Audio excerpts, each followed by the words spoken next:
Nah,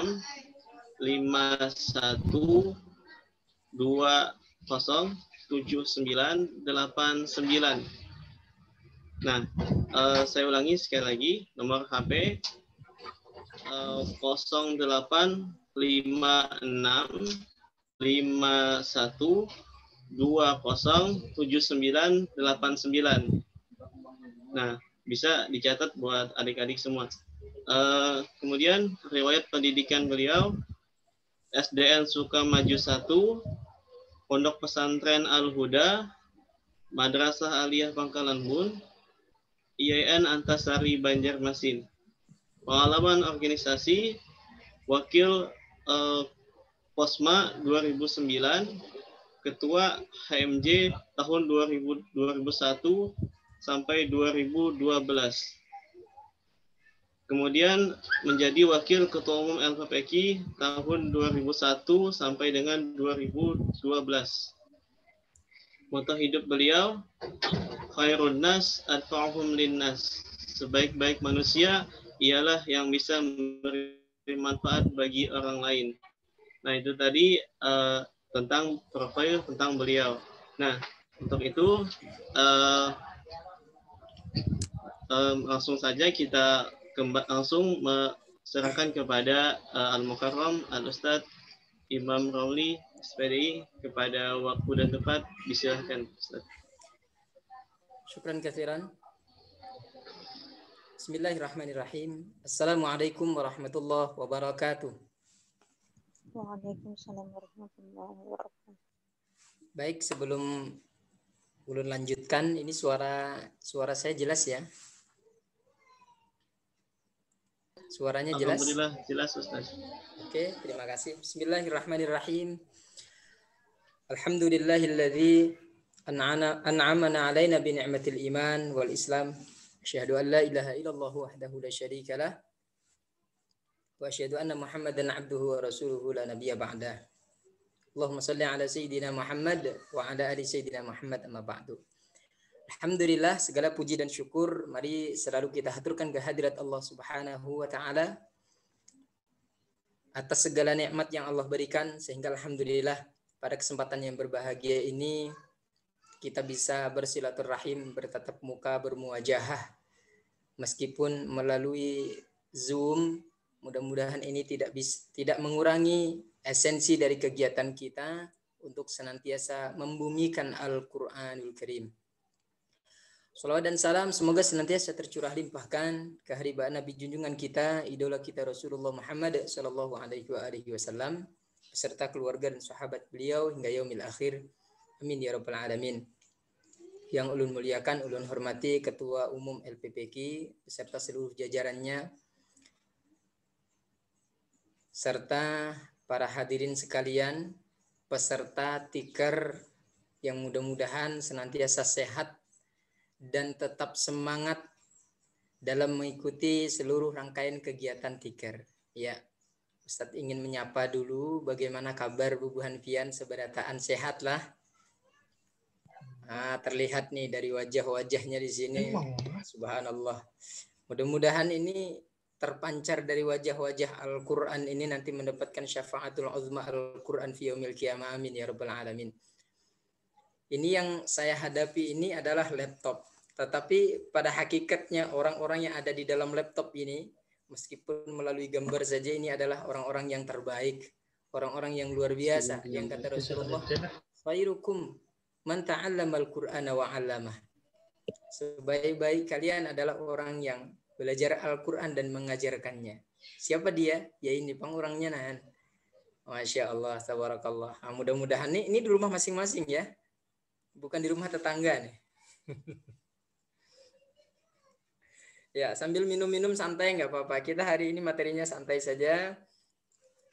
Tentu dengan tetap kita dalam hati kita mengharapkan syafaat dari Al-Quranul Karim. Baik, ikhwani fillah rahimakumullah. Ulun akan merevisi tadi sedikit organisasi tadi dari 2001 sampai 2012 ya. Ulun salah mengetik mengirimkan ke sidinnya 2011 sampai 2012.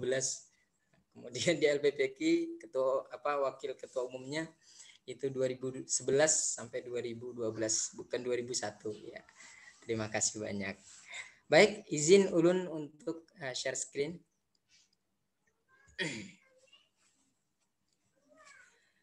Bismillahirrahmanirrahim. Materi kita hari ini adalah materi yang luar biasa. Tema yang disajikan adalah dambakan syafaat ke surga melalui muhasabah dengan Al-Quranul Karim. Maka pertama-tama sebelum kita lanjutkan kepada materi ini, mari kita menjadikan semua anggota tubuh kita sebagai telinga. Kita menjadikan anggota tubuh kita semuanya sebagai telinga. Mata kita jadikan sebagai telinga. Mulut kita jadikan sebagai telinga. Kecuali ulun ya, karena ulun sedang berbicara. Kemudian semua anggota tubuh, artinya kita fokus memperhatikan, fokus menyimak. Insya Allah hari ini kita dicatat oleh Allah Subhanahu wa Ta'ala sebagai majelis yang akan membawa kita menuju surganya Allah Subhanahu wa Ta'ala. Yang kata Rasulullah, ini adalah Riyadul Jannah. Riyadul Jannah. Jadi Riyadul Jannah itu adalah halaqatuz zikri. Halaqah, tempat perkumpulan yang di dalamnya itu menyebut asma Allah, mengagungkan asma Allah, mempelajari ayat-ayat Allah. Dan hari ini kita adalah mempelajari ayat-ayat Allah Subhanahu wa Ta'ala. Baik, tema kita adalah dambakan syafaat ke surga melalui muhasabah dengan Al-Quranul Karim. Hadirin akhwani fillah rahimakumullah, mudah-mudahan niat kita hari ini dan apa yang kita pelajari hari ini akan memberikan kebaikan bagi kita, bukan hanya di dunia tentunya, sampai nanti di akhirat. Kalau kita sering mendengar lantunan-lantunan ayat-ayat suci Al-Quran sampai ke lubuk hati kita, insya Allah lantunan ayat-ayat suci Al-Quran itu akan membawa kedamaian dan ketenangan. Kenapa? Karena Al-Quran adalah sebagaimana di dalam syair, ialah Al-Quran kalam azali yang tiada bosan telinga mendengarkannya. Yang suci, bersih, kosong dari ucapan, perbuatan maupun besit hati. Dengan Al-Quran aku berobat dari segala penyakit dan cahaya Al-Quran menjadi petunjuk bagi hati di saat tidak tahu dan bimbangku. Nah, jadi luar biasa ini apa yang akan kita pelajari. Dan adik-adik sekalian, hari ini kalian beruntung bisa masuk ke salah satu organisasi yang luar biasa, organisasi yang berkecimpung di dalam Al-Quran, yang mengurusi Al-Quran, dan insya Allah Allah akan memuliakan orang-orang yang senantiasa mengurus Al-Quran. Inna nahnu nazzalna dzikra wa inna lahu lahafidun. Sebelum kita lanjutkan, mari kita awali dengan mengingat-ingat, bertafakkur kita bahwa Allah telah memberikan nikmat yang begitu besar, nikmat yang begitu luar biasa yang Allah berikan kepada kita. Nikmat apa itu? Yang pertama, Allah memberikan kepada kita adalah akal. Kemudian yang kedua adalah nafsu. Maka dengan akal kita bisa membedakan mana yang baik, mana yang buruk, mana yang hitam, mana yang putih, mana yang hijau, mana yang kuning. Kita bisa membedakan dengan anugerah yang Allah berikan akal ini. Kemudian yang kedua nafsu. Dengan nafsu yang Allah titipkan kepada kita, sehingga kita bisa memberikan kasih sayang. Kita memberikan cinta kepada orang lain, cinta kepada pasangan kita. Kita bisa memberikan sentuhan-sentuhan hati kita. Nah, ini tak lain dan tak bukan karena Allah menitipkan satu kekuasaan di dalam hati kita yang bernama nafsu. Makanya dalam Al-Quran Allah katakan, zuyyina linnasi hubbus syahawati minan nisa. Jadi kecenderungan manusia hubbu syahawati minan nisa, itu adalah nafsu. Maka oleh karenanya nikmat yang Allah yang besar ini, yang berupa akal dan juga berupa nafsu bagi kita manusia, lalu kita diberikan satu potensi. Kita diberikan potensi. Kita berbeda dengan yang lainnya. Kita berbeda dengan malaikat, kita berbeda dengan binatang. Kalau malaikat hanya memiliki akal, maka oleh karenanya malaikat itu yaf'aluna ma yu'marun, la ya'sunallaha ma amarahum wa yaf'aluna ma yu'marun. Malaikat itu adalah makhluk Allah yang tidak pernah maksiat kepada Allah, senantiasa mengerjakan apa yang diperintahkan oleh Allah Subhanahu wa taala. Jadi ada malaikat itu yang Allah suruh untuk sujud aja sampai hari kiamat, enggak bangun-bangun. Ada malaikat itu yang Allah perintahkan untuk takbir aja gawiannya setiap hari. Enggak berhenti sampai hari kiamat. Nah, ada pula malaikat yang diperintahkan untuk mencabut nyawa aja pengundang ada. Disuruh mencabut nyawa. Cabut nyawa aja gawiannya nih kan. Tiap hari, tiap detik. Nah, subhanallah. Enggak berhenti-henti. Nah, ada tuh gilirannya. Ada aja gilirannya, kena sabar aja buan pian.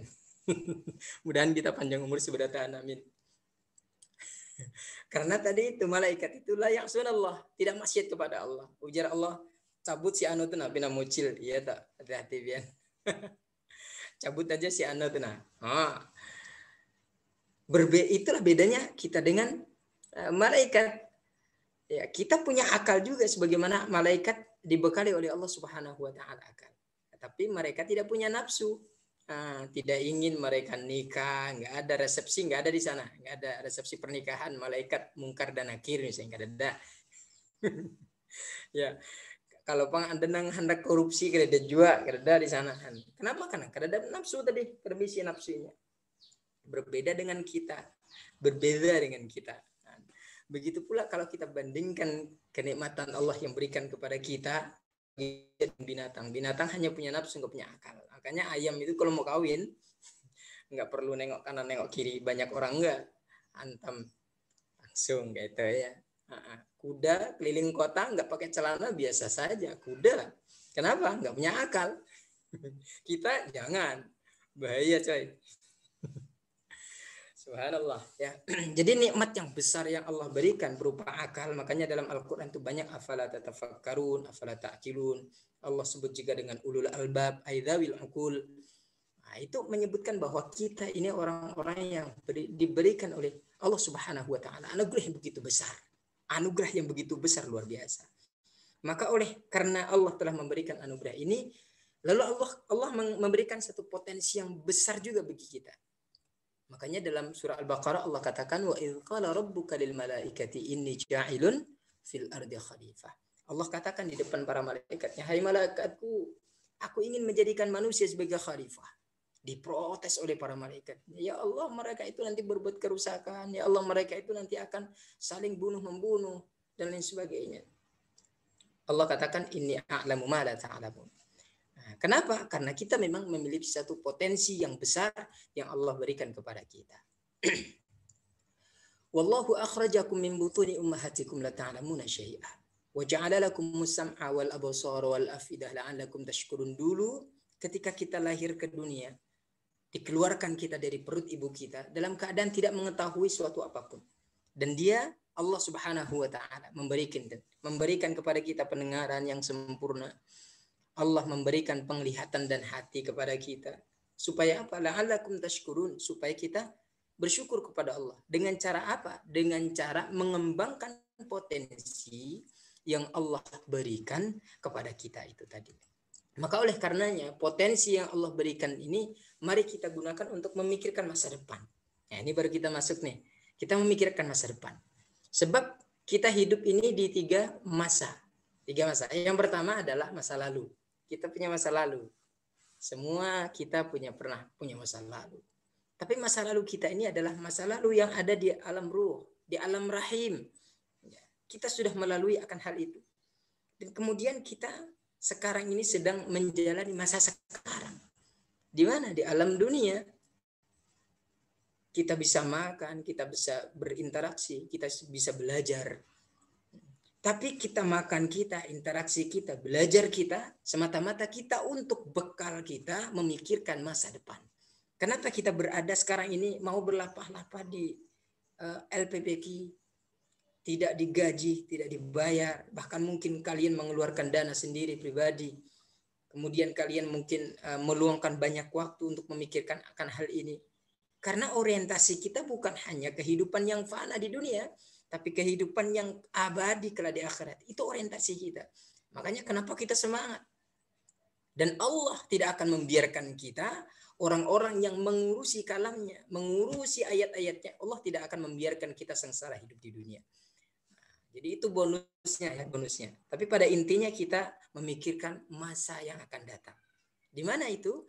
Masa yang ada di alam akhirat. Itu yang kita pikirkan. Maka oleh karenanya Rasulullah Shallallahu Alaihi Wasallam mengatakan, orang yang cerdas itu, sahabat-sahabat sekalian, orang yang pandai itu bukan orang yang IQ-nya tinggi, bukan orang yang menggoreskan angka-angka 100 dalam prestasinya. Namun orang yang cerdas adalah orang yang menyiapkan kuburnya sebelum ia masuk ke dalamnya. Mencari teman saat ia sendiri di liang peradilan. Orang yang mampu menyiapkan lampu penerang di alam kegelapan, membangun istananya sebelum ia masuk dan menempatinya. Ini orang yang cerdas. Orang yang cerdas adalah orang yang menjadikan kuburnya sebagai raudhatun min riyadil jannah. Siapa yang tidak akan mati? Idza jaa ajaluhum la yastakhiruna sa'atan wa la yastaqdimun. Makanya untuk membangun semua itu, menyiapkan lampu di saat kita kegelapan, menyiapkan kawan kita saat kita nanti itu tidak ada teman di sana. Di mana tempatnya kita menyiapkan semua itu? Tentu di alam dunia yang fana. Wa tazawwadu fa inna khaira zadi taqwa. Berbekalah kalian. Kita ini ibarat suatu musafir, orang yang sedang melaksanakan perjalanan.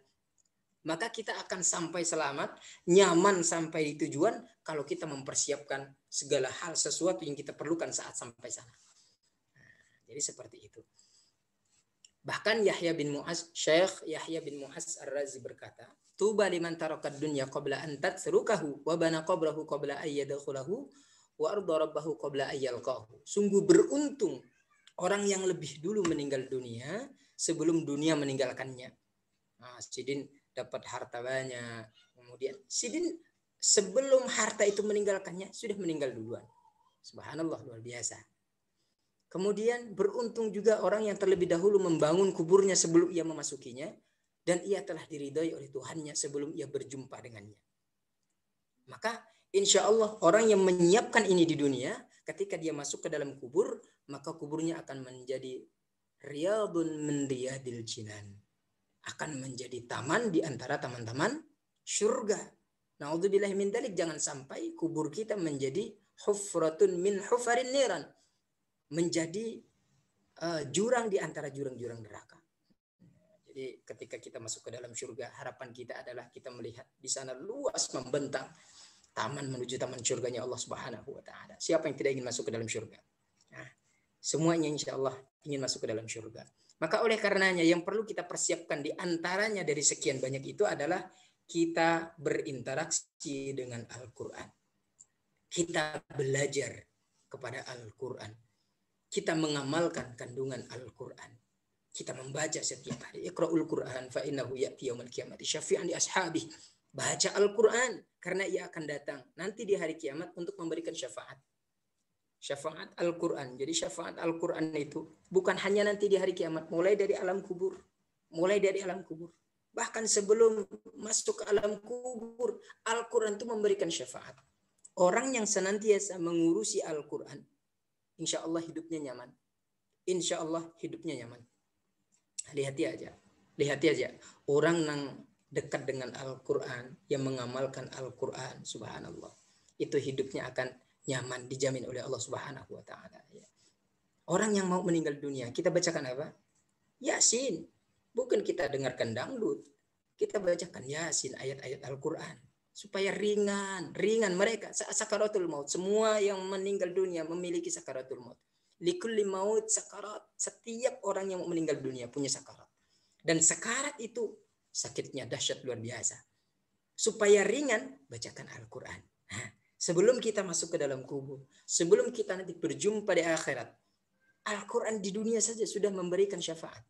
Sudah memberikan keringanan. Bacakanlah Yasin wal Qur'anil Hakim innaka laminal mursalin dan seterusnya. Ya, insyaallah. Ya. Jadi nanti kalau ada orang sakaratul maut itu datang di sana, bisikan kalimat yang satu, misalnya anaknya banyak nih, dikerubuti gitu ya. Yang satu membaca Yasin, yang satu membaca sholawat, yang satu membisikkan la ilaha illallah di telinganya. Nah, supaya ringan siksaannya, supaya ringan sakaratul mautnya supaya ringan. Nah, ini masing-masing sibuk memoto, sibuk selfie dan sebagainya. Abah kasihan Han. Nafasnya sudah Senin Kemis. Lalu kita di dunia ini berusaha untuk meringankan dia, meringankan sakaratul mautnya dengan cara kita membaca Al-Qur'anul Karim. Baca Al-Qur'an. Nah, di alam kubur nanti begitu pula di alam kubur. Ketika kita senantiasa berjalan di atas muka bumi ini dekat dengan Al-Qur'an, maka insya Allah ketika kita di alam kubur, nanti Al-Qur'an akan datang kepada kita. Coba kalian buka tafsir Ibnu Katsir surah Tabarak. Bagaimana di sana diceritakan. Surah Tabarak nanti bisa menjadi teman bagi kita nanti di alam kubur. Tabarakalladzi biyadihil mulku wa huwa ala kulli syai'in qadir. Kita amalkan itu ada di dalam hati kita. Ketika kita masuk ke dalam kubur, malaikat Munkar dan Nakir ketika datang kepada orang tersebut, ada orang yang membelanya. Munkar dan Nakir, stop. Kenapa gerang? Jangan kau siksa orang ini. Kenapa? Karena aku ada di hati mereka. Karena aku ada di dalam hati orang ini. Kamu siapa? Aku adalah surah Tabarak. Aku adalah surah Tabarak. Maka kata malaikat, aku diperintahkan oleh Allah untuk menyiksa orang ini, menanyai orang ini. Maka kata Tabarak, aku yang bertanggung jawab. Nah, alangkah indahnya, nyamannya gitu lah. Kita santai. Jadi belakang Tabarak tadi, bakso-bakso dulu kah kita, mie ayam kah dulu, santai. Kita ngopi-ngopi dulu. Nah, siapa yang membela kita? Nih, Al-Quran yang membela kita. Nih, Al-Quran yang kalian geluti hari ini. Ini Al-Quran yang kalian perjuangkan hari ini. Insya Allah. Insya Allah. Yakin kita. Yakin. Hakul yakin. Tabarak. Itu baru tabarak. Belum yang lainnya. Belum yang lainnya luar biasa. Makanya oleh karenanya, subhanallah. Bahkan alladzi yaqra'ul Qur'an wa huwa mahirun bihi ma'as safaratil kiramil bararah. Orang-orang yang membaca Al-Quran dan dia mahir membacanya, dia bersama para malaikat yang mulia. Kita nanti di akhirat tiba-tiba kita bangkit ke dunia, bangkit di alam sana di padang mahsyar itu kanan kiri kita malaikat, orang yang kita tidak mengenalnya, mukanya bercahaya, raut wajahnya teduh, nyaman, damai. Siapa kalian? Mereka mengatakan, aku adalah para malaikatnya Allah. Aku adalah para malaikatnya Allah, dan kita dibangkitkan bersama mereka. Alangkah indahnya, alangkah bahagianya. Bukankah ini merupakan satu tanda bahwa kita akan dimasukkan surganya oleh Allah Subhanahu wa taala. Dan ini diperuntukkan bagi mereka yang senantiasa membaca Al-Qur'an, yang senantiasa mengamalkan isi kandungan Al-Qur'an. Jadi membaca di sini bukan hanya kita secara lisan, tapi secara hal, secara perbuatan kita pun membacanya. Secara akliyah kita pun membacanya. Maka oleh karenanya beruntung sekali kita yang senantiasa hari ini dekat dengan Al-Quranul Karim. Lalu ada satu pertanyaan. Bagaimana orang yang melalaikan Al-Quran? Ada kan banyak orang yang melalaikan Al-Quran. Orang-orang yang bahkan melecehkan Al-Quranul Karim. Alergi dengan Quran. Alergi dengan Quran, ya Allah. Ya Rabb. Na'udzubillahi min dzalik. Dengan mendengar ayat-ayat Al-Quran sakit parutnya. Alergi dengan Al-Quran. Kayak apa nanti nasibnya ini? Ya Allah. Innal ladzina kafaru bi ayatina saufa nuslihim nara kullama nadijat juluduhum baddalnahum juludan ghairaha liyadzuqul adzab. Sungguh orang-orang yang kufur, orang-orang yang kafir kepada ayat-ayat kami, kelak akan kami masukkan ke dalam neraka. Orang yang mengkufuri Al-Quran, orang yang mengkufuri ayat-ayat Allah Subhanahu wa taala di muka bumi ini, maka dia akan dimasukkan ke dalam nerakanya Allah. Jelas tempatnya. Kullama nadijat juluduhum baddalnahum juludan ghairaha. Setiap kali kulit mereka hangus, hangit, habis, maka baddalnahum juludan ghairaha. Allah ganti dengan kulit yang baru. Nah, mereka hangit, hancur, diganti lagi dengan yang baru. Terus supaya apa? Dia dzukul azab. Dia dzukul azab. Mudah-mudahan ini tidak termasuk kita ya. Amin ya rabbal alamin. Dalam ayat lain Allah katakan wa man a'rada 'an dzikri fa inna lahu ma'isyatan dhanka wa nahsyuruhum yaumal qiyamati a'ma. Orang-orang yang berpaling dari peringatanku, dari ayat-ayatku, maka sesungguhnya baginya penghidupan yang sempit. Orang yang jauh daripada Al-Quranul Karim, hidupnya akan sempit. Bukan hanya sempit kehidupannya, sempit rezekinya, tapi sempit hatinya. Jauh lebih daripada itu adalah sempit hatinya, sempit pikirannya. Sempit pikirannya. Makanya kalau kita lihat orang-orang yang jauh daripada Al-Quran, dia frustasi, nah itu mudah saja bunuh diri. Ya. Dilihatnya ada baygon dimakan. Nah itu orang-orang yang jauh daripada Al-Quran Karim. Tapi kalau anak-anak LPPK, ada masalah sedikit, ambil wudhu, baca Quran, selesai. Ini kiriman kok telat. Setiap membuka dompet yang terlihat adalah parang Patimura. Setiap dilihat dompet, parang Patimura yang kelihatan. Apa yang dilakukan anak-anak LPPK? Buka Al-Quran. Ya Allah, wa ma min dabbatin fil ardi illa 'ala Allahi rizquha. Ya Allah, pian yang menjamin rezeki ya Allah. Jangan sampai seperti ini besok ya Allah, mudahan ada rezeki. Insya Allah ketika pian besok setelah baca ayat itu, ya, kemudian baca juga ayat 1000 dinar. Wa may taqillahi yaj'al lahu makhraja wa yarzuquhu min haitsu la yahtasib wa may tawakkal 'ala Allah fa huwa hasbuh innallaha balighu amrihi qad ja'ala Allahu likulli syai'in qadara. Istiqamah kita. Pagi sore kita baca, subuh 3 kali, maghrib 3 kali. So, terus seperti itu. Baca terus insya Allah rezeki mengalir. Baca seperti itu. Paginya esoknya dibuka dompetnya. Oh, masih aja ternyata. Masih parang yang kelihatan. Parangnya makin buruk. Patimuranya parangnya makin buruk. Apa yang kita lakukan? Anak LPPK tidak akan pernah putus asa. Tidak akan pernah putus asa. Dia ambil air wudhu, dia laksanakan salat duha. Ya Allah ya Rabb, rizki hamba ya Allah, kasih rizki hamba ya Allah. Kalau jauh dekatkan, kalau di atas ya Allah turunkan, kalau di langit turunkan ya Allah, kalau di dasar bumi keluarkan ya Allah. Nah, ini orang-orang yang senantiasa dekat dengan Al-Quran. Apalagi musim corona macam ini. Taulah corona Bian. Musim corona macam ini banyak orang frustasi. Banyak orang yang frustasi. Rumah tangga banyak yang berantakan, hancur. Kalau pian tahu di KUA itu catatan di KUA ya Allah. Banyak orang yang cerai. Kenapa? Lakinya ungut-ungut aja di rumah. Dapur kada lagi mengepul gara-gara Mister Corona nih. Gara-gara corona nih. Kadang banyak orang yang stres gara-gara ini. Tapi orang yang dekat dengan Al-Quran, kehidupannya akan dilapangkan oleh Allah Subhanahu wa taala. Dia sadar akan hal itu. Dia sadar akan hal itu. Innalillah, kita ini milik Allah, wa inna ilaihi raji'un. Dan semua akan kembali kepada Allah. Dia sadar akan hal itu. Orang yang dekat dengan Al-Qur'anul Karim. Maka oleh karenanya benar kita nih, apa yang sudah kita pilih hari ini insya Allah ini akan bisa menyelamatkan kita semuanya. Wa nahsyuruhum yaumal qiyamati a'ma. Orang yang jauh daripada Al-Quran, tidak mengindahkan peringatan dari Allah, nanti dia akan dibangkitkan dalam keadaan buta. Dan ketika dia bangkit di akhirat dalam keadaan buta, dia protes kepada Allah. Rabbi lima hasyartani a'ma. Ya Allah ya Rabb, kenapa kami engkau bangkitkan dalam keadaan buta? Wa qad kuntu basira, padahal dulu kami di dunia melihat tidak buta. Kenapa hari ini buta ya Allah? Apa kata Allah Subhanahu wa taala? Kadzalika atatka ayatuna fanasitaha. Bukankah dulu aku, kata Allah, telah mendatangkan kepada kalian ayat-ayat kami. Ada Al-Quran, ada Nabi, ada kebaikan-kebaikan, ada syiar yang disampaikan. Tapi engkau pura-pura tidak tahu, engkau pura-pura lupa, engkau pura-pura tidak melihat, engkau tidak mau mempelajarinya. Wa kadzalika al-yauma tunsa, maka hari ini engkau kami lalaikan. Nauzubillah min dzalik. Bayangkan hadirin, di padang mahsyar kita tidak pernah melihat kayak apa situasinya, kemudian kita tidak mengetahui medannya, dan dibangkitkan dalam keadaan buta. Nauzubillah min dzalik. Nauzubillah min dzalik. Ini bukan kita ya, bukan kita. Amin. Bukan kita. Mereka adalah orang-orang yang senantiasa melalaikan daripada Al-Quran. Jelas ada Al-Quran, nggak pernah dia baca. Ada Al-Quran, nggak pernah dia mengikuti petunjuk Al-Quran. Al-Quran katakan A, dia B. Al-Quran katakan merah, dia hijau. Selalu berseberangan dengan Al-Quranul Karim.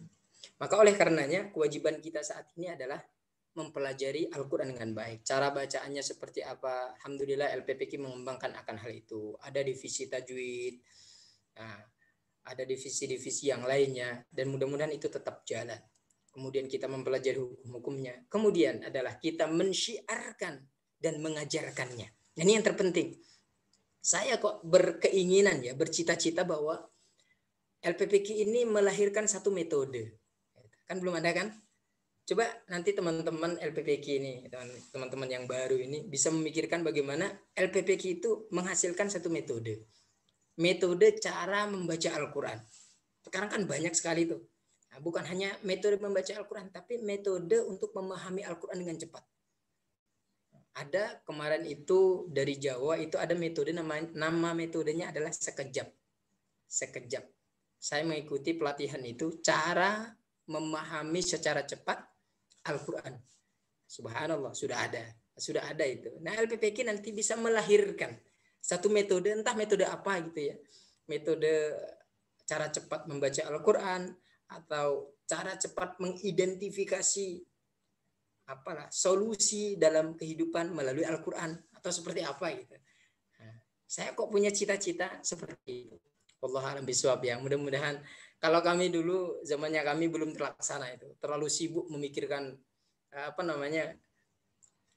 memikirkan kegiatan-kegiatan ya. Tapi itu sebenarnya penting sekali. Kalau kalian nanti bisa melahirkan satu metode, tidak menutup kemungkinan LPPQ ini akan se-Indonesia ini atau ini metode mana nih? Ini metode LPPQ. Wah, kan luar biasa. LPPQ mana? LPPQ Winantari Bro. Terkenal ya. Siapa penyusunnya? Adalah si A, si B, si C. Subhanallah, luar biasa. Nah, ya. Itu amal jariah kita. Kalian ingat buku Iqra? Iqra itu kan penyusunnya sudah wafat. Tapi subhanallah, dengan berkat susunan beliau itu luar biasa. Berapa juta manusia yang sudah pandai baca Al-Quran dengan sebab metode yang beliau susun. Berapa banyak pahala yang sudah mengalir meskipun beliau telah wafat. Ini namanya adalah amalun jariyatun. Bisa juga masuk pada subhanallah, luar biasa. Nah, jadi ini yang berat bagi kita adalah menciptakan satu metode. Mudah-mudahan LPPQ nanti bisa. Ya. Ini waktu saya sampai jam berapa ini? Masih ada kan? Ini belum masuk ke materinya intinya nih. Waktunya 1 jam. Tidak terdengar suaranya?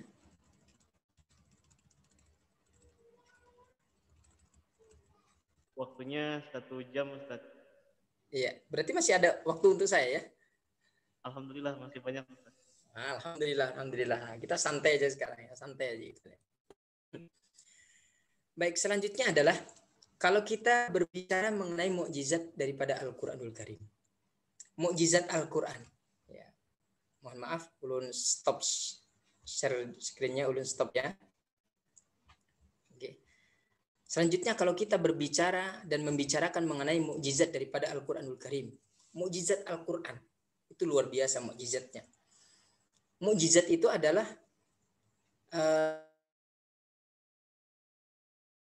arti mukjizat itu adalah melemahkan. Mukjizat artinya adalah melemahkan. Maka siapa saja manusia yang mengaku dirinya hebat, mengaku dirinya cerdas tiada tanding, maka saat berhadap-hadapan dengan Al-Qur'an yang sebagai mukjizat tadi itu, maka semuanya menjadi lemah, tidak ada apa-apanya. Itu mukjizat. Makanya mukjizat Rasulullah SAW yang terbesar itu bukan beliau membelah bulan, bukan. Mukjizat Rasulullah SAW yang terbesar itu bukan dari di jemari beliau itu mengeluarkan air, bukan. Tapi mukjizat yang terbesar yang hari ini bisa kita melihatnya, menjapainya, membacanya, mengamalkannya adalah Al-Qur'anul Karim. Subhanallah. Maka kita wajib bersyukur kepada Allah Subhanahu wa taala. Kayak apa mukjizat telahan? Ini pang Al-Qur'an ini. Dulu di zaman jahiliyah itu subhanallah, mereka itu mengagung-agungkan para pensyair ya. Banyak para ahli-ahli syair yang luar biasa. Maka di panggung-panggung mereka membuat panggung besar, kemudian saling memberikan syair-syair yang luar biasa. Itu di zaman jahiliyah, di zaman sebelum Rasulullah SAW diutus. Maka ketika Rasulullah SAW diutus ke dunia membawa Al-Qur'anul Karim, maka semua para pensyair itu tercengang dengan ayat-ayat Allah. Ketika dibacakan ayat-ayat Allah, dia mengatakan, ini bukan manusia yang membuat ini. Ini bukan Muhammad ini yang membuat ini. Ini pasti dari Tuhan yang Maha Kuasa. Wah, itu kalau yang terbuka hatinya. Tapi kalau ada egois dalam hatinya, ada kesombongan kayak dalam hatinya, kayak Abu Lahab, ya. Kemudian abu-abu yang lainnya. Di Indonesia ada keturunannya Abu Janda. Mereka akan jadi sombong. Ini adalah buatan Muhammad ini. Ini adalah sihir Muhammad ini. Seperti itu. Jadi tidak ada yang bisa menandingi daripada Al-Qur'anul Karim. Jangankan kita, sebagai manusia, jangankan sebagai manusia, ketika mendengar ayat Al-Quranul Karim, mereka takjub, mereka kagum dengan kehebatan, keindahan ayat-ayat Allah Subhanahu wa taala. Di dalam surah Al-Jin diawali dengan kalimat qul uhiya annahu istama'ana nafarun minal jinni fa inna sami'na Qur'anan ajaba. Al-Qur'an itu ajib. Al-Qur'an itu luar biasa. Keindahan kalimatnya, keindahan ayat-ayatnya. Makanya adalah belajar di dalam ulumul Quran itu ada ijazul lughah, kemukjizatan dari segi bahasa, dari segi arti, dari segi maknanya itu luar biasa. Dan siapapun dia tidak akan pernah bisa menandingi, menyamai Al-Quranul Karim. Kumpulkan jin dan manusia seluruh dunia ini untuk membuat satu ayat yang sama dengan tak akan bisa. Tidak akan bisa. Musailamah Al-Kadzab itu salah satu orang yang ahli di dalam membuat syair-syair. Dia mencoba untuk membuat ayat-ayat dan menyaingi Al-Quran. Yang dibuat surah Al-Fil, saingannya surah Al-Fil satu surah aja. Sanggupkah dia? Enggak. Al-Fil. Kalau Al-Quran kan bagus ya. Ara'aital ladzi surah Al-Fil apa? Ara'aital ladzi surah Al-Fil. Musailamah Al-Kadzab mencoba untuk membuat satu surah dengan Al-Fil. Alam kaifa fa'ala rabbuka bi ashabil fil alam yaj'al kaidahum fi tadlil wa arsala 'alaihim tayran ababil. Ujungnya bagus, awalnya bagus, artinya bagus, sesuai. Sesuai. Satu ayat di Al-Qur'anul Karim. Siapapun dia tidak akan pernah bisa untuk menyamainya. Al-Fil, gajah. Ahwal fil, apa itu gajah? Kata Musailamah Al-Kadzab. Khurtumuhu tawil, belalainya panjang. Nah, ya anak kecil aja tahu kalau membuat seperti itu. Saya aja bisa kalau membuat seperti itu. Mendefinisikan gajah. Tidak ada yang pernah bisa untuk menyamai ayat-ayat Allah Subhanahu wa taala dalam Al-Qur'anul Karim. Makanya oleh karena itu, salah satu kemukjizatan daripada Al-Qur'an itu ketika dibacakan kepada orang-orang yang beriman kepada Allah, innamal mu'minuna alladzina idza dzukirallahu wajilat qulubuhum wa idza tuliyat 'alaihim ayatuhu zadatuhum imana. Orang-orang yang beriman itu ketika mendengar ayat Allah itu zadatuhum imana. Imannya bertambah. Dia mengagumi ayat-ayat Allah Subhanahu wa taala. Nah, ini teman-teman LPP ini kalau mendengar ayat-ayat Allah Subhanahu wa taala, damai luar biasa. Nah, ini menandakan bahwa kita adalah orang-orang yang beriman kepada Allah Subhanahu wa taala. Qul law kana al-bahru midada li kalimati rabbi lanafidal bahru qabla an tanfadha kalimatu rabbi. Sehebat apapun manusia, sehebat apapun kita kumpulkan semua manusia untuk menyaingi satu kalimat Allah, satu ayat dari ayatnya Allah Subhanahu wa taala, lanafidal bahru qabla an tanfadha kalimatu rabbi. Maka tidak akan bisa kita untuk menyainginya. Bahkan lautan ini akan menjadi habis sebelum kita selesai mencatat ayat-ayat Allah Subhanahu wa taala. Sehebat apapun manusia, maka ibarat jarum dicelupkan ke lautan. Pian punya jarum, celupkan ke lautan, celup, kemudian diangkat. Tetesan dari jarum itulah ilmu kita. Sehebat apapun kita, setinggi apapun kita. Profesor, doktor, haji, insinyur, SPDI, MM, SPBU. Titel sampai SPBU dibawa. Jalannya saja mereng-mereng sidin. Kenapa? Karena saking banyaknya ilmu yang dia kuasai. Tapi sehebat apapun kita, sebanyak apapun ilmu kita ini dibandingkan dengan ilmu Allah Subhanahu wa taala, tidak ada apa-apanya. Tidak ada apa-apanya. Kalau seperti itu, apa gunanya kita jadi profesor kalau tidak apa-apanya? Oh, jangan seperti itu pola pikirnya. Artinya, sehebat apapun kita, setinggi apapun ilmu yang Allah berikan kepada kita, lalu kita jangan menjadi sombong. Itu maksudnya seperti itu. Nah, Islam perlu orang-orang yang cerdas. Islam membutuhkan orang-orang yang hebat. Islam membutuhkan orang-orang yang luar biasa. Ya. Dengan kebiasaan orang-orang Muslim ini sehingga kita menjadi sombong. Ya. Jadi jangan sombong dengan apa yang sudah Allah anugerahkan kepada kita. Kalau kita ingat sebuah cerita bagaimana hebatnya Muhammad Al-Fatih di dalam menaklukkan Konstantinopel. Itu luar biasa kan? Luar biasa. Konstantinopel itu 11 abad. 11 abad itu berarti 1100 tahun. Ada yang bisa untuk merobohkannya, tidak bisa untuk menembuskannya. Tapi ada satu anak muda umurnya masih 21 tahun. Namanya adalah Muhammad Al-Fatih. Mampu menaklukkan Konstantinopel. Kecerdasannya luar biasa. Hebat. Malam dia tahajud kepada Allah. Siang dia lakukan puasa. Al-Quran ada dalam hatinya. Allah kasih pertolongan yang hebat. Nah, jadi kehebatan kita, kecerdasan kita sebagai manusia, kita sandarkan kepada Allah Subhanahu wa Ta'ala. Kita ini kedada apa-apanya. Kita ini kedada apa-apanya. Maka oleh karenanya, adik-adikku sekalian, karena kita sudah memegang Al-Quran dalam hati kita, kita sudah tahu bagaimana luasnya ilmu Allah Subhanahu wa Ta'ala, maka sering ulun katakan, jangan lagi kita meragukan Allah Subhanahu wa Ta'ala. Jangan lagi kita ragukan Allah Subhanahu wa Ta'ala dalam segala hal, apapun itu kita jangan pernah meragukan Allah Subhanahu wa Ta'ala. Masalah jodoh, masalah rizki, jangan kita pernah meragukan Allah Subhanahu wa Ta'ala.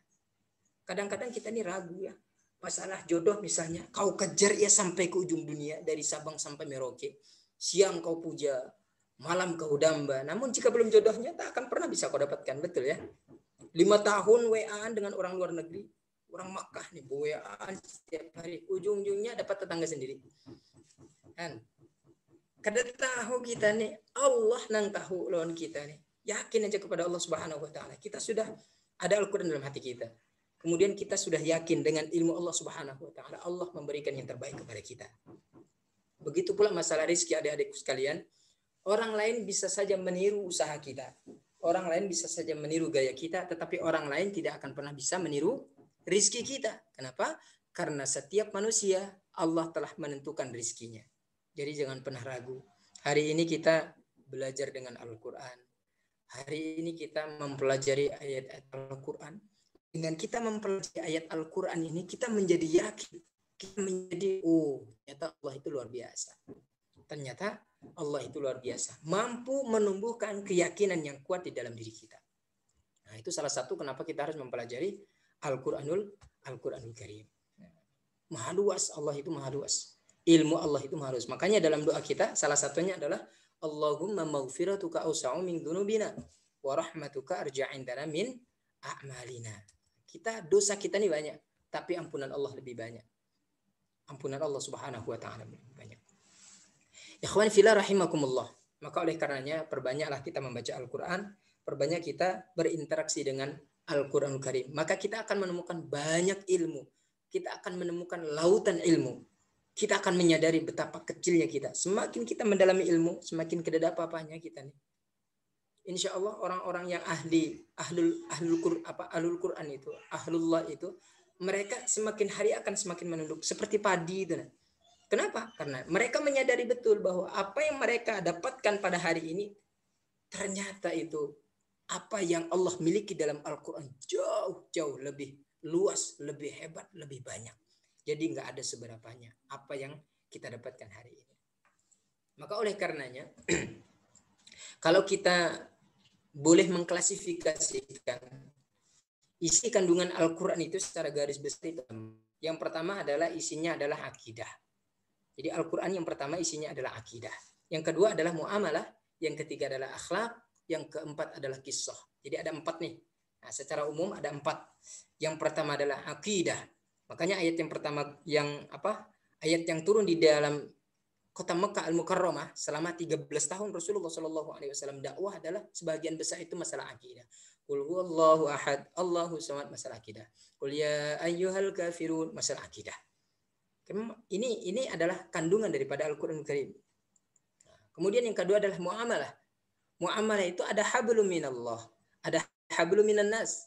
Hubungan kita kepada Allah Subhanahu wa Ta'ala, hubungan horizontal dan hubungan vertikal. Hubungan vertikal kita dengan Allah Subhanahu wa Ta'ala, hablum minallah. Wa'tasimu bihablillahi jami'an wa la tafarraqu. Itu adalah hubungan kita kepada Allah Subhanahu wa Ta'ala, muamalah itu. Kemudian ada hubungan horizontal kita sesama manusia. Innamal mu'minuna ikhwatun faslihu baina akhwaikum, dan seterusnya. Kemudian di dalam Al-Quran itu mengandung ada akhlak, pendidikan akhlak. Pendidikan akhlak. Di sana ada bagaimana akhlak baginda Rasulullah Muhammad sallallahu alaihi wasallam. Ya, bagaimana Allah mengatakan qad kana lakum fi Rasulillahi uswatun hasanah. Kita diperintahkan untuk mencontoh akhlak Rasul sallallahu alaihi wasallam. Kemudian Allah pun memuji wa innaka la'ala khuluqin azim. Bagaimana di sana ada orang akhlak orang-orang soleh, ada orang-orang muslih, ya. Itu isi daripada kandungan Al-Quran. Kemudian yang keempat, isi kandungan Al-Quran itu di antaranya adalah kisah. Ada kisah kan di dalam Al-Quran, banyak kisah-kisah. Nah, kisah itu. Jadi, dan di dalam kisah itu ada yang diminta dijadikan sebagai i'tibar. Ada juga kisah itu yang diminta untuk dijadikan sebagai uswah. Ulun ulangi sekali lagi. Di dalam kisah dalam Al-Quran itu ada yang diminta untuk dijadikan sebagai i'tibar, sebagai pelajaran. Ada juga yang dijadikan sebagai uswah atau teladan. Contoh, kisah Fir'aun. Itu sebagai i'tibar, sebagai pelajaran bagi kita. Bahwa jangan sombong dengan kekuasaan. Kisah Qarun misalnya, nah itu sebagai i'tibar, pelajaran bagi kita. Jangan kita sombong dengan harta yang kita miliki. Pangkat, jabatan, kedudukan, itu enggak ada apa-apanya di sisi Allah Subhanahu wa Ta'ala. Itu adalah pelajaran berharga bagi kita. Ketika kita meninggal dunia, diumumkan inna lillahi wa inna ilaihi raji'un, telah berpulang ke rahmatullah si Anu bin si Anu. Nah, ketika kita disolatkan di musola, di masjid, apa kata jamaah? Padahal yang meninggal ini adalah gelarnya luar biasa. Gelar yang ulun sebutkan tadi, ada SPB-nya tadi, profesor, doktor, haji, macam-macam. Apa kata jamaah? Kita kuburkan kemana jenazah ini, ya kan? Kita tidak menyebutkan kita kuburkan kemana bapak profesor ini. Kita kuburkan kemana kiai haji ini, tidak. Tapi kita kuburkan kemana jenazah ini. Kemana titel kita. Nah, ketika kita pergi ke kubur, kita saat hidup di dunia subhanallah punya Mercy, punya Honda Jazz. Nyaman kita. Tapi saat diantar ke kubur yang membawa kita adalah ambulan tahun 75. Anak-anak kecil minggir semuanya takut. Ada hantu, ada hantu, ada hantu. Apa yang kita banggakan? Ini adalah teladan bagi kita. Ini adalah uswah, pelajaran bagi kita bahwa janganlah kita menyombongkan apa yang kita miliki saat ini. Bahwa kita kaya, alhamdulillah. Bahwa kita punya pangkat jabatan, kedudukan yang tinggi, alhamdulillah. Tapi semua itu sebagai wasilah kita. Wasilah kita untuk mencapai derajat dekat takarrub kepada Allah Subhanahu wa Ta'ala. Nah, ini ciri orang LPPQ seperti itu. Jadi kada sombong. Biarpun punya apapun kada sombong. Santai aja. Santai aja. Punya emas 1 kilo misalnya, santai aja kita. Nah, ya, kada usah dipakai di mana-mana, kada usah dipakai. Kalau nanti bibiniannya ini punya emas 1 kilo, lalu sebelah kiri antingnya 1 kilo, sebelah kanan 1 kilo. Kemudian kalungnya kayak pelek becak misalnya, jangan, kada usah. Santai aja, bukan sebagai wasilah bagi kita untuk mendekatkan kepada Allah Ta'ala. Jadi dalam kisah Al-Quran itu ada i'tibar, ada pelajaran. Kemudian di kisah juga ada uswah, ada teladan yang perlu kita contoh. Siapa dia? Banyak. Contohnya adalah Luqmanul Hakim ada. Dia bukan seorang nabi, tapi beliau adalah orang yang saleh, yang luar biasa. Kita jadikan pelajaran, ada pendidikan yang terkandung di sananya. Kemudian ada kisah juga tentang Nabiullah Ibrahim alaihi salam dengan Nabi Ismail alaihi salam, ceritanya luar biasa. Nah, itu kita jadikan sebagai uswah, sebagai teladan bagi kita semuanya. Nah, insya Allah kalau kita meneladani akhlak yang ada di dalam Al-Quranul Karim, meneladani apa yang ada di dalam Al-Quranul Karim, ceritanya, yang kisah-kisah kita jadikan sebagai teladan, kemudian yang i'tibar kita jadikan sebagai pelajaran bagi kita untuk menjadikan pribadi kita yang lebih baik, insya Allah kita nanti akan mendapatkan syafaat daripada Al-Quranul Karim fi yaumil qiyamah. Amin ya rabbal alamin. Karena tujuan hidup kita ini, apalah lagi kita tujuan hidup kita nanti di akhirat. Apa yang kita dambakan? Ibadah kita, sholat kita. Kalau kita menganggap hari ini, adik-adikku sekalian, kalau kita menganggap hari ini sholat kita itu mampu menjadikan asbab kita masuk ke dalam surganya Allah, yakin kita dengan sholat kita itu, demi Allah di luar sana banyak orang yang lebih khusyuk sholatnya, tahajudnya istiqamah. Ya. Apa yang kita dambakan selama ini selain daripada syafaat? Ada syafaat dari baginda Nabi kita Muhammad SAW dan juga syafaat daripada Al-Quranul Karim. Maka jangan pernah bosan kita mempelajari ayat-ayat Allah Subhanahu Wa Taala. Insya Allah kita berkecimpung di dalam Al-Quran ini, mengurusi ayat-ayat Allah Subhanahu Wa Taala ini, Allah akan melapangkan kehidupan kita. Yakin nih. Yakin saja. Nih, insya Allah nanti 10 tahun yang akan datang, jangan 10 tahun ya, 5 tahun yang akan datang nih, Ustaz akan bertemu dengan wajah-wajah ini dengan wajah-wajah yang berbeda. Wah, naiknya mobil itu ya, sudah sukses. Tapi tidak akan sombong ya. Sudah sukses sebagai taat. Sudah menikah semuanya, punya anak yang lucu-lucu, yang soleh-soleh. Amin ya rabbal alamin. Ya. Mungkin itu dulu. Setelah ini mungkin kita perlu diskusi ya. Nah, kita diskusi insya Allah. Kemudian kita sharing-sharing sedikit saja tentang apa yang sudah kita pelajari hari ini. Terima kasih atas perhatian. Mohon maaf atas segala kekurangan. Selanjutnya ulun serahkan lagi ke moderator. Terima kasih. Assalamualaikum warahmatullahi wabarakatuh.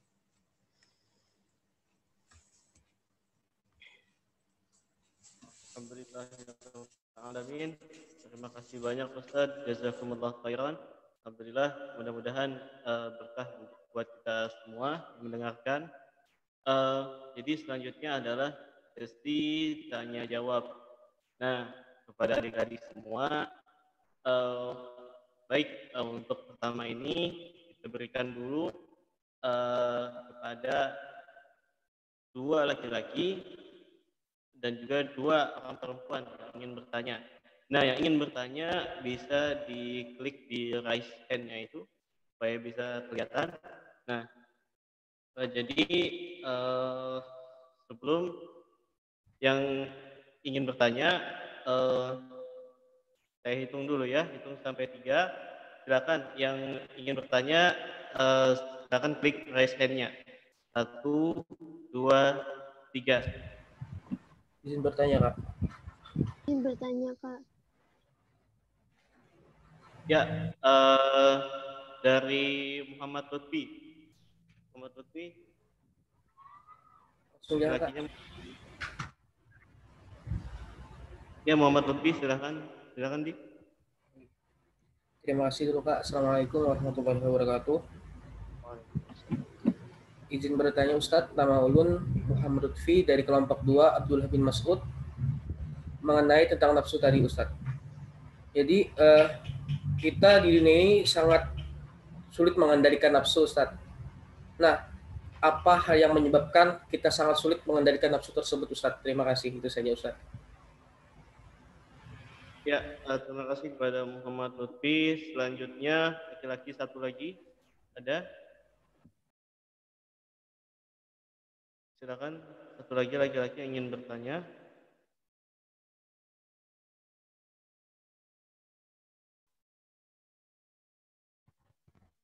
Oke, kalau tidak ada, baik kita lemparkan ke perempuannya. Ya, dari perempuan di sini ada Hayatun Nafisah.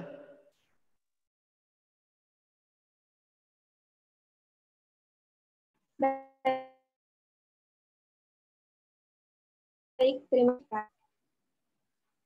Dibuka dulu mikrofonnya. Hayatun Nafisah. Halo, kedengaran, Kak? Ya, kedengaran deh. Bismillahirrahmanirrahim. Assalamualaikum warahmatullahi wabarakatuh. Perkenalkan, nama saya Hayatun Nafisah dari kelompok 5, Maryam binti Imran. Di sini saya ingin bertanya, kan dijelaskan bahwa Al-Quran ini bakal menjadi syafaat bagi kita nanti di akhirat.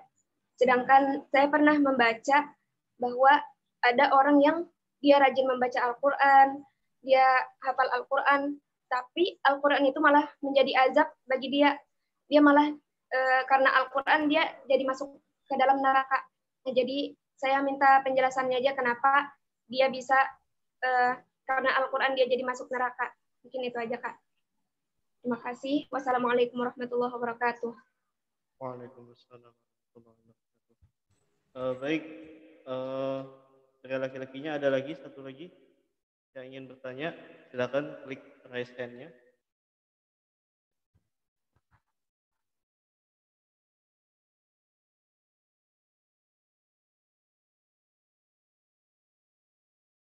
Bila tidak ada, baik kita lemparkan ke perempuan yang satu lagi ya. Ya, dari Puja Lita Fatimah. Silakan Puja ingin bertanya. Iya, terima kasih. Sebelumnya perkenalkan nama ulun Puja Lita dari kelompok 3 Fatimah Az-Zahra. Izin bertanya Ustadz, mengenai adakah atau bagaimanakah cara atau langkah untuk kita bermuhasabah dengan Al-Quran Ustadz. Itu saja, terima kasih. Assalamualaikum warahmatullahi wabarakatuh. Waalaikumsalam warahmatullahi wabarakatuh.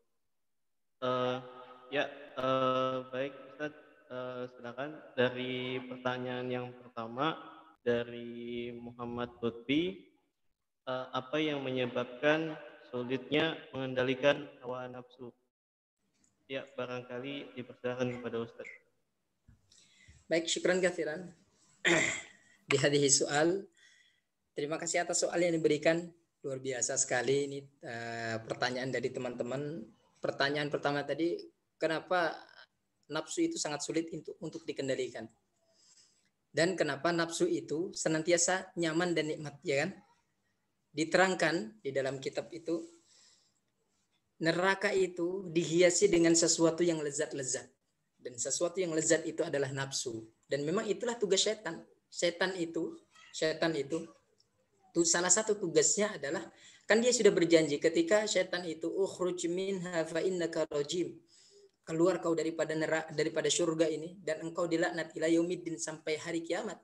Dia berjanji, ya Allah ya Rabb, izinkan saya untuk mengganggu mereka, anak Adam ini, agar mereka nanti menjadi temanku. Aku akan mencari teman sebanyak-banyaknya agar bisa masuk ke dalam neraka nanti. Maka Allah izinkan, silakan, illa ibadakal mukhlasin. Yang tidak bisa diganggu itu adalah hamba-hambamu yang ikhlas, yang mukhlisin. Nah, gangguan setan itu adalah memperindah sesuatu yang pada hakikatnya akan menyakiti hati kita. Memperindah, mempernyaman sesuatu yang nanti akan menyesatkan kita. Contoh, menyukai orang lain, yang orang lain itu sudah berkeluarga. Padahal kalau kita pikir ya, mohon maaf, kalau kita pikir itu akan menyengsarakan, bukan hanya menyengsarakan di dunia, tapi menyengsarakan di akhirat. Tapi bagi mereka yang merasakan akan hal itu merupakan suatu nikmat yang luar biasa. Itulah peran setan. Peran setan. Ketika kita mendapatkan hasil harta dengan cara instan, itu enak ada? Enak kan? Kelihatannya enak. Nah, ternak tuyul misalnya, tiap hari dapat duit. Itu kan nafsu. Keinginan untuk kaya tapi dengan cara instan. Nikmat itu nyaman, dapat duit secara instan. Dapat ini, dapat itu. Tapi pada hakikatnya dia nanti akan menyengsarakan diri sendiri. Dan itu memang tugas setan. Jadi kalau pertanyaannya kenapa Ustadz nafsu itu senantiasa nikmat-nikmat, ya itulah namanya nafsu. Ya itulah namanya nafsu. Nah, karena tujuannya adalah supaya kita terlena dengan kenikmatan itu. Dengan nikmat itu kita terlena, tidak ingat kepada Allah Subhanahu wa taala, sehingga kita menjadi pengikut dia. Nah, pengikut iblis maksudnya. Jadi itu salah satu tugas dan peran setan. Jadi setan itu punya punya strategi. Jadi iblis itu ketika menggoda manusia itu punya kurikulum dia. Punya RPP.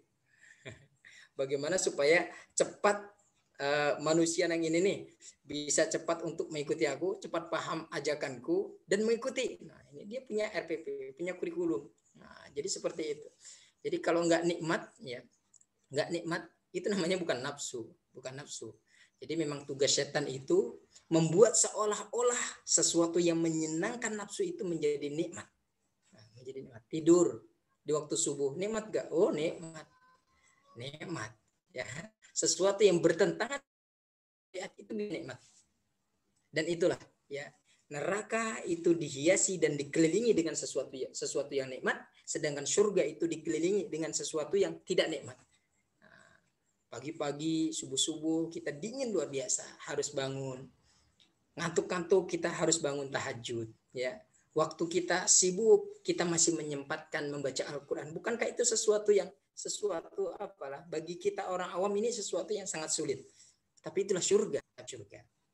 Jadi peran setan tadi ya, peran setan di dalam membuat nafsu itu menjadi semuanya terlihat indah, semuanya terlihat nyaman. Jangan tergoda itu. Makanya a'udzu bikalimatillahi tammati min syarri ma khalaq, baca. Pagi kita baca Ratibul Haddad, jangan kau tinggalkan. Sore baca Ratibul Haddad, Ratibul Antos, jangan kau tinggalkan. Insya Allah kita akan tergoda. Tidak akan tergoda hal-hal yang kelihatannya nikmat, kelihatannya nyaman, tetapi itu adalah tipu daya setan. Kemudian pertanyaan yang kedua tadi itu dari Ukhti Hayatun Nafsah ya. Kenapa ada orang yang membaca Al-Quran, senantiasa melantunkan ayat-ayat Al-Quran, tapi dia tidak bisa menjadi syafaat. Ada di dalam hadis itu dikatakan nanti ada orang-orang yang menjadikan Al-Quran itu hanya sebatas ria, pamer. Kan banyak nih orang yang pandai Al-Quran, dia tidak mengamalkan isinya. Tujuan hidupnya bukan itu. Dia memperalat Al-Quranul Karim. Na'udzubillah min dzalik, memperalat Al-Quran. Jadi dengan Al-Quran, dengan kehebatan Al-Quran ini, dia tidak mengamalkan isi kandungan Al-Quran. Dia tidak mengamalkan apa yang dianjurkan di dalam Al-Quran Karim. Tapi sebaliknya, nah, dia memperalat Al-Quran, dia menyuruh orang lain untuk si A misalnya melakukan A, sedangkan dia sendiri tidak melaksanakannya. Nah, itu tentu bertentangan dengan syariat agama kita. Maka oleh karenanya, apapun dia nanti di akhirat tidak akan mendapatkan syafaat daripada Al-Quran. Tidak mendapatkan syafaat Al-Quran. Ulun yakin, syafaat Al-Quran itu akan diberikan kepada orang yang mengamalkan Al-Quran. Dan tidak ada satupun orang yang senantiasa membaca Al-Quran, orang yang senantiasa mengamalkan isi kandungan Al-Quran, yang disisihkan Al-Quran tidak ada. Mereka seolah-olah di dunia dekat dengan Quran, tapi ternyata kenapa nanti di akhirat dia dicuekin daripada Al-Quran? Karena dia tidak mengindahkan. Tadi ayatnya yang ulun baca. Wa nahsyuruhum yaumal qiyamati a'ma, bahkan akan dibangkitkan barangkali dalam keadaan buta dia. Kenapa? Ada ayat Al-Quran, tapi dia tidak mengindahkannya. Na'udzubillahi min dzalik.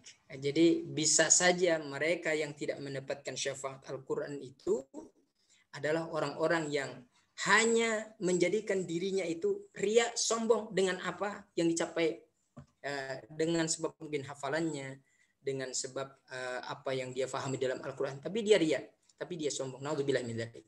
Na'udzubillahi min dzalik. Tapi kalau kita mengamalkan isi kandungan Al-Quran, insya Allah pasti kita akan mendapatkan syafaat dari Al-Quran. Barang siapa yang menjadikan Al-Quran sebagai imamnya, maka Al-Quran akan menuntunnya menuju surganya Allah. Tapi barang siapa yang menjadikan Al-Quran sebagai makmumnya di belakang, dia selalu bertentangan dengan Al-Quran. Al-Quran katakan jangan sombong, dia sombong. Al-Quran katakan kau ibadah ini lillahi ta'ala. Wa ma umiru illa liya'budullaha mukhlisin. Allah memerintahkan kita ibadah itu untuk ikhlas, tapi kita tidak ikhlas, kita riya, kita tidak lillahi ta'ala. Maka jangan pernah kita mengharapkan apa yang kita harapkan saat ini. Jadi di akhirat nanti tidak akan mendapatkan apa-apa. Ya, tidak akan mendapatkan apa-apa. Jadi mungkin seperti itu jawaban dari ulun. Bisa pian mencari referensi lain. Ulun yakin semua penanya ini sebenarnya punya jawaban tersendiri. Nah, tapi kalau bagaimana menurut Ustadz? Ya, seperti itu menurut saya. Kemudian yang ketiga tadi pertanyaan dari Ukhtina Puja Lita Fatimah ya. Pertanyaannya tadi apa ya? Saya kok lupa. Ini Ustaz, pertanyaannya bagaimana cara langkah awal untuk muhasabah, atau lebih tepatnya bagaimana cara langkah awal untuk lebih dekat dengan Quran? Ya sudah ingat. Biasa memori tua itu seperti itu. Karena memorinya lambat gitu. Bagaimana cara kita bermuhasabah dengan Al-Quran Karim? Yang pertama kita pelajari Al-Quran. pelajari Al-Quran. Jadi kalau kita tidak mempelajari Al-Quran, tak kenal makanya tak sayang. Orang bahari, anggap sajalah orang jahiliyah, itu mereka itu kenapa membenci agama kita, bahkan membenci Al-Quran? Karena mereka belum mempelajari Al-Quran, tidak mengenal Al-Quran Karim. Jadi langkah pertama supaya kita bisa bermuhasabah kepada Al-Quran, pelajari cara membacanya, pelajari tajwidnya, dan pelajari maknanya. Insya Allah dengan makna yang kita pelajari, kita tahu arti ini, kemudian perbanyak baca, banyak tafsir ini, kita baca. Itu langkah awal untuk kita bermuhasabah dengan Al-Quran. Nah, jadi mudah saja sebenarnya kalau kita bisa istiqamah dengan Al-Quran Karim, kita jadwalkan setiap hari itu. Misalnya hari ini kita harus 1 juz misalnya. Nah, besok 1 juz. Istiqamah akan itu. Insya Allah kita akan menjadi secara automatically Allah membuat hati kita itu klik dengan Al-Quran Karim. Nah, kita lihat Ali ibnu Al-Fudail. Beliau itu meninggal dunia gara-gara Al-Quran. Jadi Al-Quran itu sebenarnya bisa membunuh hati yang lemah. Subhanallah. Ali Al-Fudail itu, beliau tidak bisa mendengar ayat-ayat Al-Quran tentang azab. Jadi kalau sudah ada tentang azab, ayat tentang azab saat sholat, itu beliau itu bisa pingsan berjam-jam lamanya. Pernah suatu ketika Al-Fudail itu, ayah beliau itu, Al-Fudail itu kan dulunya seorang perampok yang luar biasa. Tapi beliau tobat. Kemudian suatu saat Al-Fudail ini mengimami. Dan Ali, anak beliau ini dalam keadaan masbuk. Nggak tahu kalau di belakangnya ada anaknya. Ketika beliau menjadi imam, yang dibaca adalah ayat-ayat panjang dan ayat tentang azab Allah Subhanahu wa Ta'ala. Nah, itu kalau orang bahari itu baca Al-Quran itu sambil menangis. Kenapa? Karena tahu artinya. Dari mana kita tahu artinya? Ya belajar tentunya. Berasal dari belajar. Beliau menangis. Ya Allah, ternyata anak yang di belakang tadi itu, yang masbuk itu pingsan. Sampai ibunya mengatakan, hai ayah, apakah engkau ingin membunuh anakmu dengan ayatmu? Wah, jadi seperti itu. Pingsan berjam-jam beliau. Di lain kesempatan, Ali ibnu Al-Fudail ini meninggal dunia dengan sebab mendengar kalimat Allah Subhanahu wa Ta'ala, bagaimana ngerinya siksaan Allah Subhanahu wa Ta'ala di alam akhirat sana. Beliau meninggal dunia mendengar ayat itu. Nah, itu sudah menjadi muhasabah bagi dia. Jadi yang pertama yang kita lakukan adalah kita pelajari. Jadi teman-teman sekalian yang mungkin saat ini belum bisa atau belum lancar baca Al-Quran, pelajari dulu, lancarkan. Kemudian lama-kelamaan nanti cari tahu artinya, cari tahu tafsirnya. Apalagi di UIN Antasari Banjarmasin itu sangat mudah kita mempelajari, sangat mudah mencari referensi untuk memahami Al-Quranul Karim. Mungkin itu yang bisa ulun jawab. Terima kasih.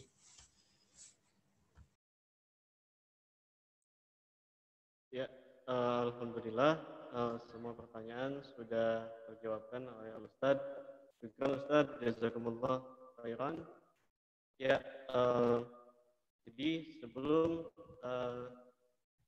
saya tutup pada materi kali ini, saya ingin insya Allah menyampaikan kesimpulan daripada materi kita yang bertemakan dambaan syafaat ke surga melalui muhasabah dengan Al-Quran. Ya, jadi yaitu pertama nikmat Allah kepada manusia, yaitu ada 2, akal dan nafsu. Kemudian masa yang dilalui ada 3, yaitu masa lalu, masa sekarang, dan juga masa depan. Kemudian orang yang cerdas di dalam Islam adalah orang yang sebelum masuk ke dalam kubur ialah menjadikan kuburnya menjadi sebaik-baik tempat, yaitu Raudatun min Riyadhil Jinan. Kemudian orang yang berpaling dari Al-Quran kelak hidupnya akan sempit. Dan kemudian Rasulullah SAW bersabda dalam hadis Rasulullah SAW,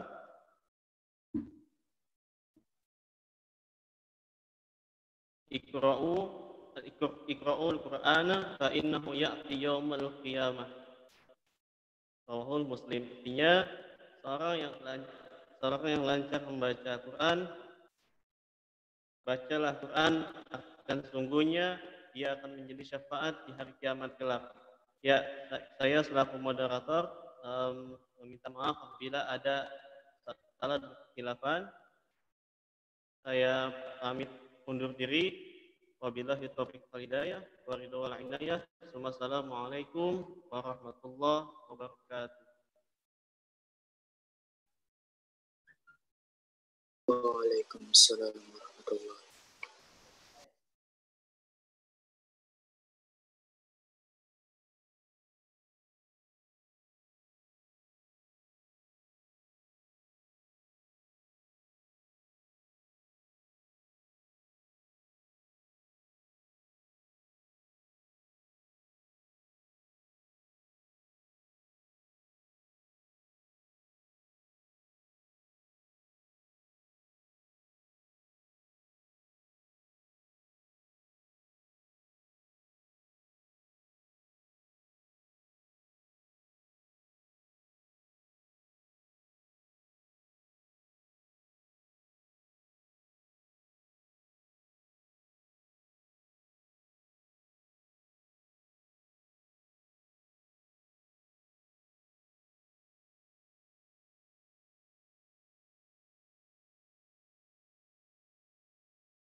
Assalamualaikum warahmatullahi wabarakatuh.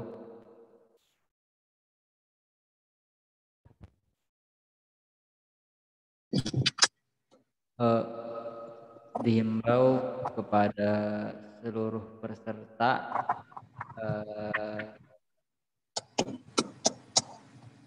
kiranya bisa mengakhiri meeting pada kali ini atau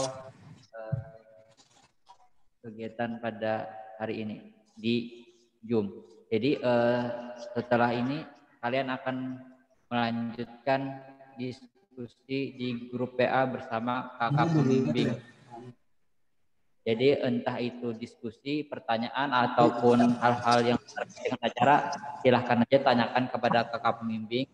Untuk itu kami persilahkan untuk keluar dari Zoom meeting ini. Saya selaku panitia mengucapkan terima kasih banyak atas partisipasinya untuk kelancaran acara kita hari ini. Jadi itu saja dari kami. Wabillahi taufiq wal hidayah wa ridha wal inayah. Wassalamualaikum warahmatullahi wabarakatuh. Waalaikumsalam warahmatullahi wabarakatuh.